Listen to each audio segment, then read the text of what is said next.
Yesu nashimwe. Turashima Imana yaturinze namwe ikabarinda muri New Jerusalem Temple. Imana ibaho umugisha cyane.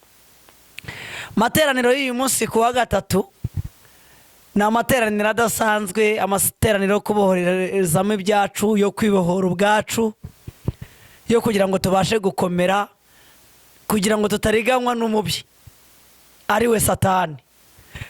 Imana ishimwe cyane rero. Nitwa Hakizimana Theophile.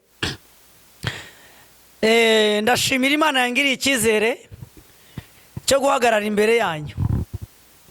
Nkavuga icyo Imana idushakaho kandi kaza kunyemerera kubikora uko yabigambiriye. Imana ishimwe cyane.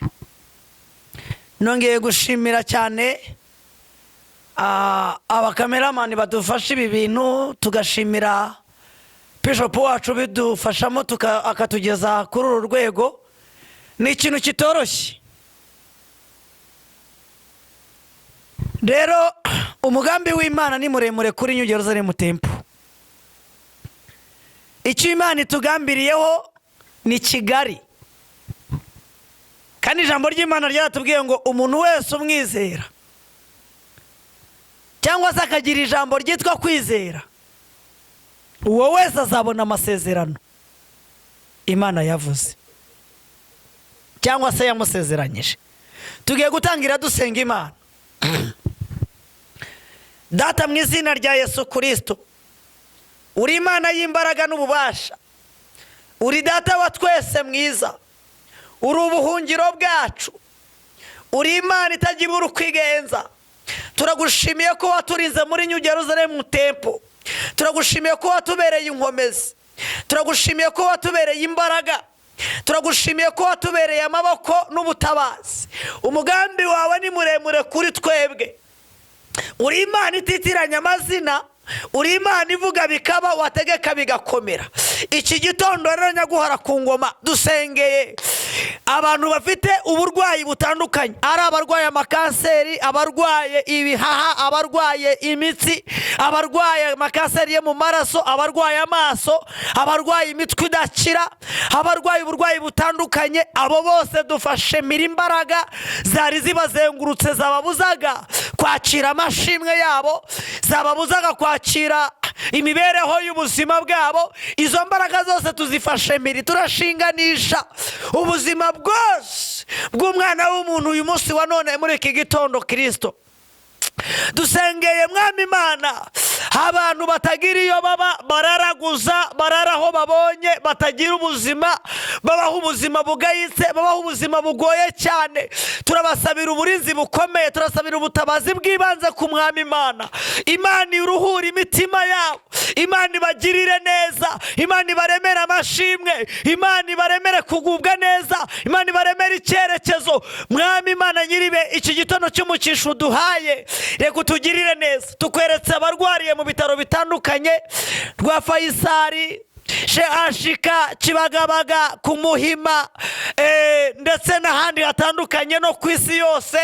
Turasengera imibiri inaniwe, irwaye indwara zitandukanye, kugira ngo Mana iyo mibiri yose ubashe kuyiruhuza imbaraga zawe n'umucyo wawe. Urakoze nyaguhora ku ngoma rero, ko niko dusengeye n'igihugu cyacu, kugira ngo ucyuzuzemo amahoro n'ibyishimo n'umunezero. Ukirinde iminsi mibi y'amakuba, igihe nk'iki kigoramye, igihe nk'iki kigoye, igihe nk'iki cy'intambara, igihe nk'iki cy'amakuba. Mana, igihugu cyacu kiremere ubutabazi bukomeye, ucyambika imbaraga kuva ku nzego zo hejuru kugeza ku zo hasi. Ureme ubutabazi budasanzwe, ureme imihumure n'ubutabazi bukomeye, kandi uburinzi bwawe bukomeze kukizenguruka, kuko uri Imana y'amasezerano. Turasenga kugira ngo Mana witamure gukora ibidasanzwe. Urakoze kubikoze nyaguhora ku ngoma. Ngaho umugambi wawe mwiza nusohore kuri twebwe. Dusengeye abantu batagira akazi, dusengeye abantu batagira icyo gukora, babayeho mu bushomeri, kugira ngo ubaremere ubutabazi bw'akazi gatunguranye k'umugisha, kandi ubaremere amahirwe n'ihumure n'ubutabazi. Dusanga abana batagira ubuzima bwo kwiga, babaho nabi, babuze amamenerivare cyangwa bakabura ababishingira. Abo bose ni abantu batakaje ubutabazi bwabo. Ubaremere impinduka kandi ubaremere amashimwe n'amahoro n'umugisha. Ndagushimiye ko uzi ibikomeye rero, ngo ukomeza kutubera amaso no kudushyigikira, kandi Imana tutibagiwe n'abarwayi barwaye indwara z'imyuka mibi, kugira ngo ubashe kubaruhuza imbaraga zawe n'amaboko yawe. Urakoze kubikoze rero. Tubangamiye imbaraga y'umwijima, imbaraga y'iterabwoba, abadayimoni uburyo bwose, imyuka y'abarangi, abarozi n'abakonikoni, imbaraga zose zitirira kwera tuzifashe mbiri, tuzitsindishije amaraso ya Yesu. Dushinganishije buri muntu umwe wese, dushinganishije itorero rya Nyingereza ziri mu tempo, dushinganishije amatorero yose akorera kuri iyi si, ajyana ku bwami bwo mu ijuru. Abo bose turabakwereza kugira ngo Mana ubaremere amashimwe kandi ubahe ibikorwa byabo gutera imbere, ukomeze kugaragaza imbaraga zawe kuri Uwera, mu izina rya Kristo Yesu wabambwe rimwe risa, amen. Imana ishimwe cyane. Ndashima Imana yemeye ko tubana muri iki gitondo, Imana y'amasezerano, Imana yo kwiringirwa no kwizerwa, Imana itajya ibura uko igenza. Nabateguriye ijambo riboneka muri Samweli wa mbere, ibice byaho 23, umurongo waho wa mbere. Uyu munsi birashoboka ko hari ukuntu wahindura ubuzima bwawe. Icyo cyigisho kirimo ijambo rivuga ngo, nagishizeho umutwe w'amagambo avuga ngo ugisha inama Imana mu mibereho y'ubuzima bwawe. Kugisha inama Imana mu mibereho y'ubuzima bwawe. Ibice 23, umurongo waho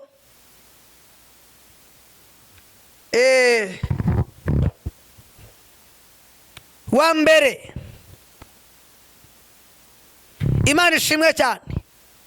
Ijambo ryatubwiye ngo bukeye babwira Dawidi bati, uzi ko Abafilisitiya barwanye i Keyila bagasahura ingano ku mbuga zaho. Haleluya. Dawidi niko kugisha Uwiteka inama ati, mbese njye gutera abo Bafilisitiya? Uwiteka asubiza Dawidi ati, genda utere Abafilisitiya ukize ab'i Keyila. Haleluya. Ariko abantu ba Dawidi baramubaza bati, mbese ubwo tugiriye ubwoba hano i Buyuda nitugera i Keyila biza kurwana n'ingabo z'Abafilisitiya bizacura iki? Nuko Dawidi yongera kugisha Uwiteka inama. Uwiteka aramusubiza ati, haguruka umanuke ujye i Keyila, kuko nzakugabiza Abafilisitiya.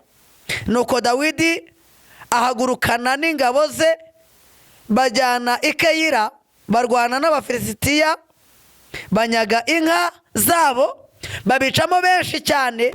Uko niko Dawidi yakijije abaturage b'i Keyila. Haleluya. Imana ishimwe cyane. Ijambo riratubwiye ngo Dawidi agisha inama Imana.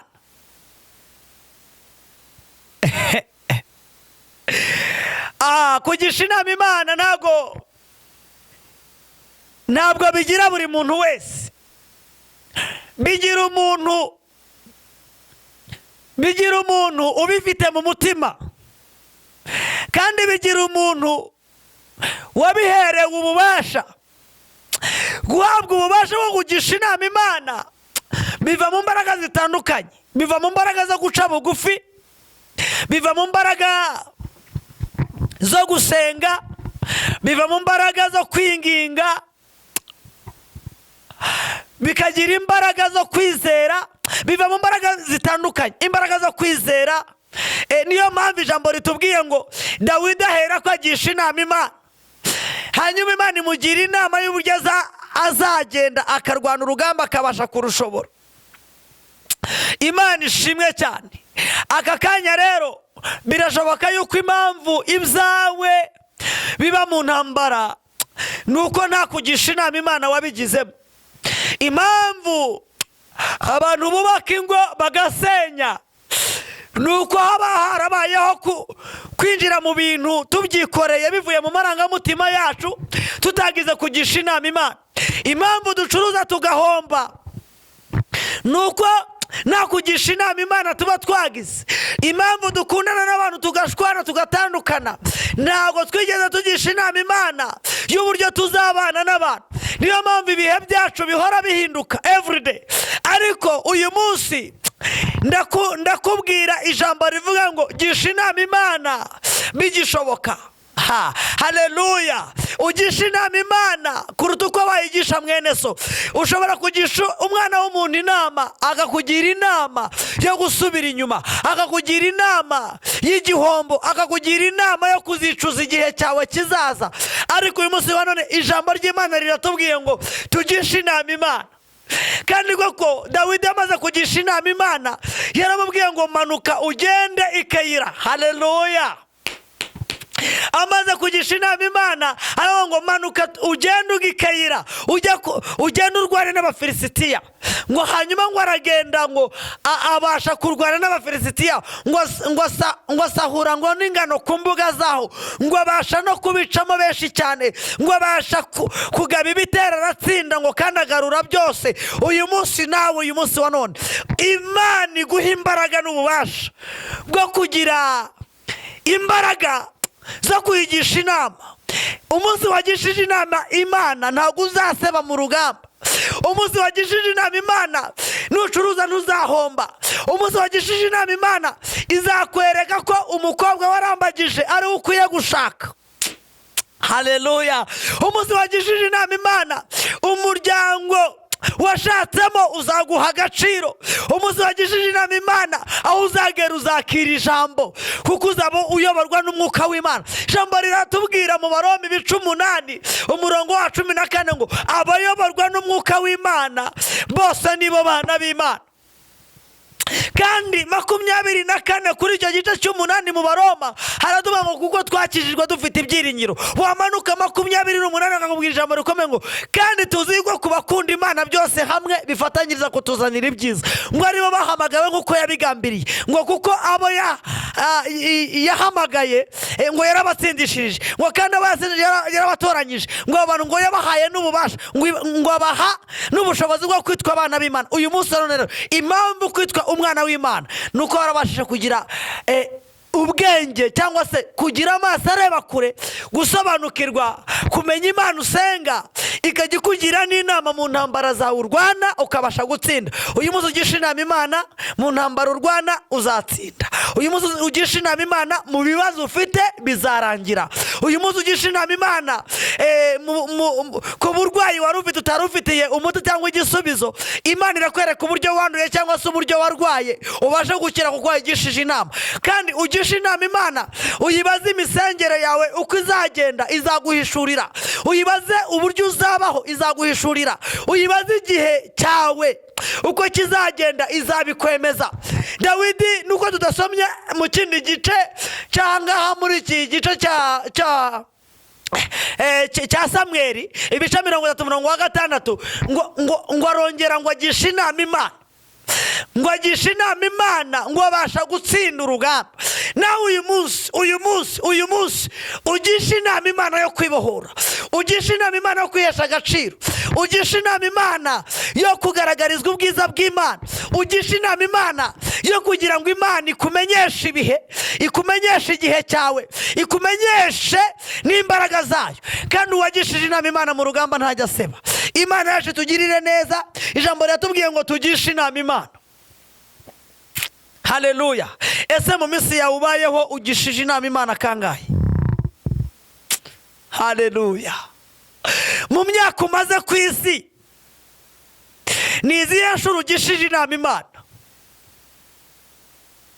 Ako ni akabazo. Ese basi wagishije umwana w'umuntu inama ubona afite ubwenge bwahindura ibitekerezo umubajije cyangwa ikibazo umubajije, ngo tubyite ko waba yenda waragishije inama abantu bazi ubwenge bakaguhishurira inzira ukwiye kugendamo. ariko ijambo riratubwira ngo kugisha inama Imana bituma Dawidi anesha urugamba, bituma Dawidi abasha gutsinda, bituma Dawidi abasha kugarura byose. nawe uyu munsi ugisha inama Imana ikugarurira agaciro kawe wari warambuwe. uyu munsi ugisha inama Imana ikugarurira ijambo wari warambuwe. uyu munsi ugisha inama Imana ikugomboreza ibyawe byari byaranyazwe. uyu munsi ugisha inama Imana ikwereke uburwayi umwana wawe arwaye. uyu munsi ugisha inama Imana ikwereke abagukunda n'abakwanga. uyu munsi ugisha inama Imana ikwereke ibihe byawe. Imana yaje tugirire neza. niba ugiye gupanga urugendo rwo kujya Israel, niba ugiye gupanga urugendo rwo kujya Canada, niba ugiye gupanga urugendo rwo kujya ahantu hatandukanye, gisha inama Imana niba utazagwa nzira cyangwa se niba utazahura n'izindi ntambara uzabasha kugenda ugaruka amahoro. Imana ikwereka inzira y'uko uzagenda n'uko uzagaruka. niba ugiye muri bizinesi yigisha inama ikwereka ibyo ukwiye gukora n'uburyo ukwiye kubana n'abantu. kugisha inama Imana ni ibintu bikomeye by'agaciro, ni imbaraga umuntu atabasha kwikuraho. izi ni imbaraga ziva mu buntu bw'Imana. Imana ibasha kuguha imbaraga zo kumenya uwo uri we, kandi burya ntabwo wagisha inama Imana udafite guca bugufi. ntushobora no kugisha inama Imana utagira kwihangana. nta nubwo ushobora kugisha inama Imana ugifite akajagari. ariko iyo ufite kugisha inama Imana ufite guca bugufi no kwihangana, noneho ikindi ukagerekaho kwizera no gusenga, ibyo ni ikintu, ni urufunguzo ruguhesha kwakira impano y'Imana vuba. uyu munsi rero Imana mwije guha umugisha, iguhindurira izina muri rubanda bamenye ko wigeze kugisha inama Imana. uze kumenya ngo hari imbaraga zakubohorera ahantu utakekaga. ngiye gusoza,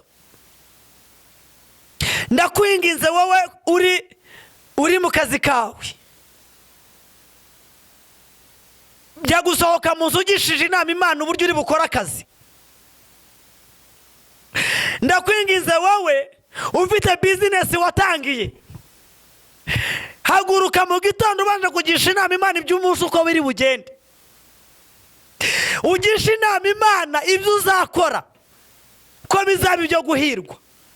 Imana izagushyigikira. ntago ndi buvuge menshi, narindi mu cyanditswe kivuga ngo ugisha inama Imana nibwo uzarama.